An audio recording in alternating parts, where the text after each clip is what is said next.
सूबाई हुकूमत एक और बिल ला रही है आपके इख्तियारात लेने की, जो पब्लिक सर्विस कमीशन की तश्कील के हवाले से है। तो इख्तियारात सूबाई हुकूमत और वज़ीर आला को दिए जा रहे हैं। क्या कहते हैं कि सूबाई हुकूमत क्या करने जा रही है? बिस्मिल्लाहिर्रहमानिर्रहीम।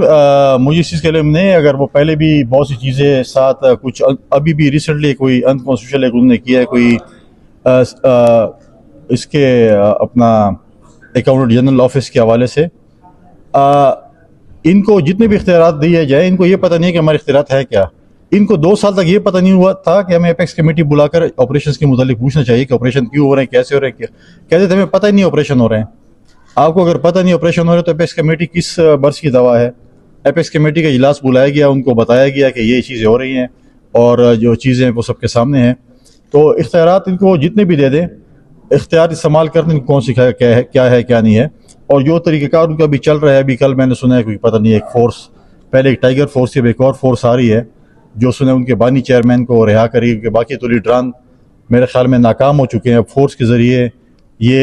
लेकिन उसके अगराज़ व मकासद तो बयान करते हैं कि वो जाके अडियाला पे हमला करेंगे या क्या करतूत करेंगे, क्या चीज़ें करेंगे। पहले ये तो उसका मतलब बता दें कि फोर्स करेगी क्या, किस चीज़ के मकसद के लिए। और उसकी अपनी पार्टी के अंदर भी बड़े इख्तलाफात हैं कि वो कह रहे हैं, कोई कह रहा है कि फ़ोर्स होनी चाहिए, कोई कहता है कि फ़ोर्स नहीं होनी चाहिए।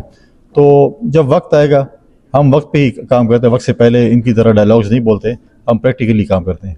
गवर्नर साहब, कल जो मुहिम जारी थी पीटीआई की जानिब से, उसमें सल्तनत को कातिल सल्तनत कहा गया, उसके अलावा इस्लामाबाद की तरफ फिर चढ़ाई का कहा गया, क्या कहेंगे? इस्लामाबाद की तरफ इस दफ़ा चढ़ाई करके ज़रा तजर्बा कर लें, फिर पता चल जाएगा कि इनमें कितना दम है, कितना खम है। वो बातें और वो डायलॉग ख़त्म हो चुकी है, सवा भी क्रॉस करके दिखा दें, मैं बोलूँगा कि ये बिल्कुल अपने राय के लिए जा रहे हैं। दूसरी बात यह है कि जिस रियासत ने इनको नाम दिया, जिस रियासत ने इनको यहाँ पर माजी में हुकूमत दी थी, जिस रियासत की वजह से आज ये यहाँ पर सूबे में हुकूमत कर रहे हैं, तो उनको बुरा भला कहना कोई आज की बात नहीं है। इमरान से लेकर उसके बेटों तक और उसके हवारियों तक सब ने हमेशा इक़्तिदार में जब नहीं होते तो उन्हें रियासत को हमेशा गालियाँ निकाली हैं, रियासत को हमेशा बुरा भला कहा है। अगर उनको आज किसी के कंधे पे चढ़ाकर ले आएँ तो फिर कहे कि बहुत अच्छी चीज़ है, और जब नहीं होगा तो फिर रियासत को गालियाँ निकाली। रिसेंटली उसके इमरान के बेटे का आप देखें कि उसने जो जाकर वहाँ पर जो गुल खिलाए हैं, उसने साबित किया कि वो वाकई इमरान का बेटा है, जो हमेशा उन्होंने पाकिस्तान और रियासत के ख़िलाफ़ बात की है।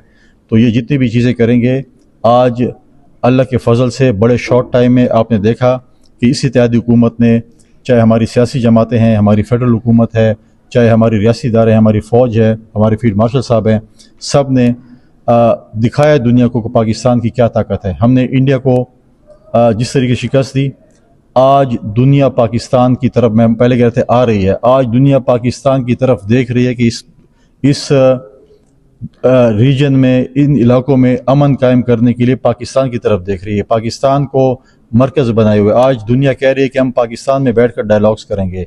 आज आप देखें कि इंटरनेशनल मीडिया में हर जगह पे, हर स्पीच में बग़ैर पाकिस्तान के कोई नाम नहीं है। ये अल्लाह ताला का फ़ज़ल है, और मैं समझता हूँ कि ये प्रेसिडेंट साहब का, प्राइम मिनिस्टर साहब का, फील्ड मार्शल साहब का एक मेहनत है और इस मुल्क के साथ लगन है कि आज आप देखें कि हमारे जो कुछ दुश्मन तो दुश्मन है, हमारे जो मुल्क में जो दुश्मन रह रहे हैं, उनको भी जो है आज इस चीज़ पे जो है बात नहीं कर सकते कि पाकिस्तान ने सफारती सतह पर जो कामयाबियाँ हासिल की हैं। और आज अगर आप देखें कि आज सारी सुपर पावर्स भी जो है वो पाकिस्तान की तरफ देख रही हैं। अच्छा गवर्नर साहब, ये बता दीजिए कि एक बार फिर खैबर पख्तूनख्वा के वज़ीर आला के तब्दील होने की बात सुनाई दे रही है, तो आपके ख्याल में हो जाएगा? देखें, अगर वो करना चाहे तो कोई बात नहीं है। पहले भी तो हम अपने इतने, मेरे ख्याल में हमने 2 सालों में इतने कपड़े नहीं तब्दील किए जिनके वज़ीर तब्दील हुए थे, क्योंकि जब वो इजी लोड के ज़रिए आ जाते थे और लोड ख़त्म हो जाता था, कहते हैं कि अब अगर आपने इसको दोबारा वो टॉप अप करना है तो ठीक है, वरना फिर कोई और जो है मौजूद है। तो अभी भी सुना है कि काबीना में जो है वो, मैं सोशल मीडिया पे आप लोगों को, जैसे हमारे मीडिया के दोस्त उनको देखते रहते हैं, कि सुना है कि फिर बोलने लगी हैं और उस पर कोई लड़ाइयाँ शड़ाइयाँ हुई हैं, पता नहीं क्या हो रहा है। तो ये तो उनका अपना हक है कि वो जिस वक्त भी तब्दील करना चाहें, जिस वक्त करना चाहें। बड़े, मैंने पहले कहा 4-5 फ्रेंचाइज, हर फ्रेंचाइज अपना वज़ीर आला लाना चाहती है। अब ये फ्रेंचाइज का पता नहीं कि अथेंटिक फ्रेंचाइज कौन है, कौन सी फ्रेंचाइज को आप एतमाद करेंगे। तो कोई नई बात नहीं, अगर वज़ीर आला चेंज करें, वज़ीर चेंज करें, ये उनकी रूटीन की बात है। अच्छा, सिंध के गवर्नर के हवाले से क्या कहेंगे जो तब्दील कर दिया गया? देखें, कोई ऐसी बात नहीं है उसमें। देखें, जब ये हम हुकूमत बना रहे थे उसमें 2 गवर्नर्स जो थे वो पीपल्स पार्टी के थे और PML के थे। पंजाब और KP का जो गवर्नर था वो पीपल्स पार्टी का था, बलूचिस्तान और सिंध का जो है वो PMLN के कोटे में था। क्योंकि वहाँ पे MKM के गवर्नर थे तो मुस्लिम लीग अपना गवर्नर लेके आई और उसका गवर्नर आ गया। और बाकी अगर आप कहेंगे तहफ़्फ़ुज़ात हैं तो गवर्नर के चेंज करने के अगले ही दिन वही MKM का डेलीगेशन अपनी लीडरशिप की क़यादत में प्रेसिडेंट ज़ारी के साथ बैठा हुआ था और सिंध के मामलात पर, सिंध के इशूज़ पे, सिंध के तरक्की के ऊपर डिस्कशन हो रही थी। अच्छा गवर्नर साहब, सुना है आपके छोटे भाई के बड़े अच्छे ताल्लुकात हैं वज़ीर आला के साथ, और उन्होंने न सिर्फ बल्दियाती जो कमीशन है उसमें उनको नामजद किया है, बल्कि दीगर कई कमेटियों में भी सूबाई हुकूमत में शामिल थे। तो इस हवाले से आपके क्या कहेंगे अपने भाई और वज़ीर आला की कुर्बत के हवाले से? ये मेरे लिए इस साल की या इन 7 सालों में पहली कोई ऐसी खबर है कि PTI और हमारे बड़े अच्छे ताल्लुकात हैं। आपको पता है PTI और हमारी कितनी मोहब्बत है, माजी में रही है और अभी भी। लेकिन कमेटीज़ में नॉमिनेशन करना वो स्पीकर का इख्तियार है, न कि वज़ीर आला का इख्तियार है। स्पीकर साहब ने ग़ालिबन को ये जो पार्लिमानी कमेटी बनी थी, सर जो बल्दियाती सूबाई कमीशन है वो सूबाई हुकूमत बनाई, सूबाई हुकूमत ने अगर बनाया है तो पीपल्स पार्टी की तरफ से अगर उनको बनाया, वो पार्लिमानी लीडर उनको बनाया होगा और बाकी भी हैं। तो कमीशन बनाना और उसमें इसलिए बनाया कि उसको हम एक्सटेंशन दे दें उनको, उस बल्दियाती जो इदारे थे जिनको 4 साल इन्होंने सड़कों पर रोला है, उनको फंड्स नहीं दिए। ये वो बल्दियाती इदारे थे जिनमें इनके खान साहब कहते थे कि डायरेक्ट जो बजट है वो उनको फाइनेंस से मिलेगा।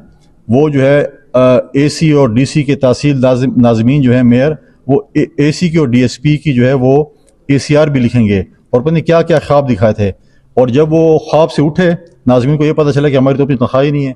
4 साल वो क्या करते रहे, आप निकालें कि 4 साल उनको क्या फ़ंड मिले। मेजॉरिटी नाज़मीन की तो तनख्वाहें भी खा चुके हैं। तो लिहाजा ये चीज़ें हैं, पार्लियामेंट का हिस्सा हैं, पीपल्स पार्टी भी से बाकी है, कमेटीज़ में मरकज़ में भी जो है वो आते रहते हैं, क्या नाम है अपना, अपोजिशन के नुमाइंदे। तो यहाँ पर भी जो है वो क्या नाम है अपोजिशन की नुमाइंदगी को जो है वो कमेटीज़ में डाला जाता है।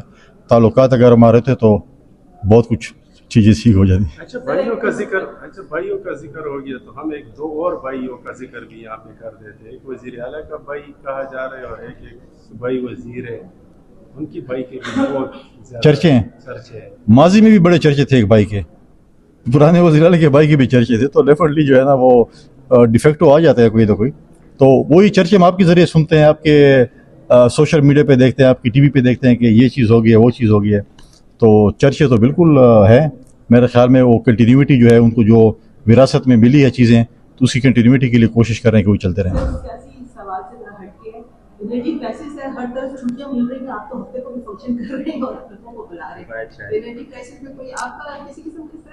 हम आइंदा से जो है वो वीडियो के ज़रिए आपके साथ बातचीत करेंगे।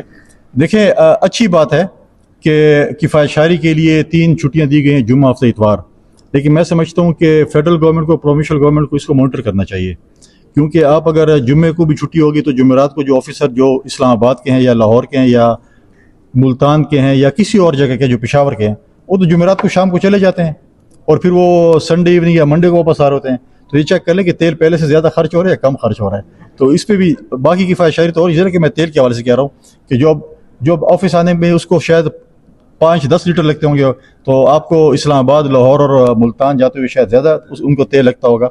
तो लिहाजा इस चीज़ को भी देखना चाहिए। और मैं समझता हूँ कि ये हम पे जिम्मेवारी है, हमारे हर शहरी पे जिम्मेवारी है कि हम इस वक्त एक क्राइसिस में, दुनिया क्राइसिस में, उसको हमें मॉनिटर करना चाहिए और ख़ुद जो है हम देखें कि हम किस तरीके से इस मुल्क में, इस रियासत के लिए कंट्रीब्यूट कर सकते हैं।